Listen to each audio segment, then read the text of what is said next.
All right, let's take a look at the homework for this weekend. This is, what is the day? April 15th. All right, taxes day. Very good. Number 5 says the cost of renovating the bathroom is $2.35 per square foot for the tile and $198 for a new sink. Write an equation to represent this situation. So this is getting into, we touched a little bit about this today.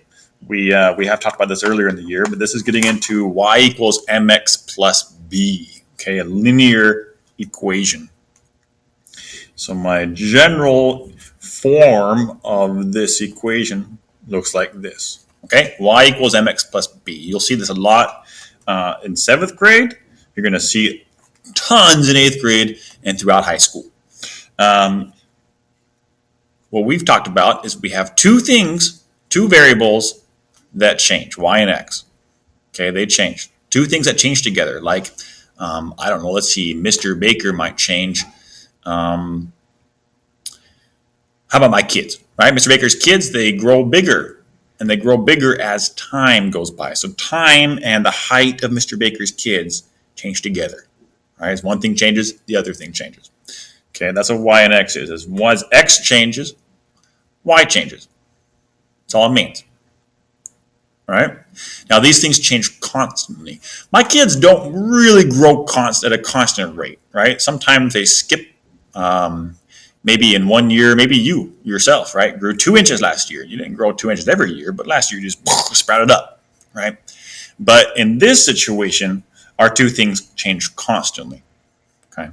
So maybe here's a different example. Mr. Baker's driving to work at a constant speed. So I'm always driving 30 miles an hour. I never stop. I never slow down. I never speed up. It's a constant change. Okay. In this case, in this problem, my rate of change, right? My rate is $2.35 per square foot. So that's going to be my M, right? M is your rate of change. So my equation is going to be y equals, all these equations have the same thing. Y equals some amount of x plus something. Okay? The only thing that changes is M and B. What your rate of change is, that changes. Okay, in this case, it's $2.35. Right? So every time you buy a square foot of tile, you're going to end up spending another $2.35. Okay? And then there's one more thing. So that's your rate of change.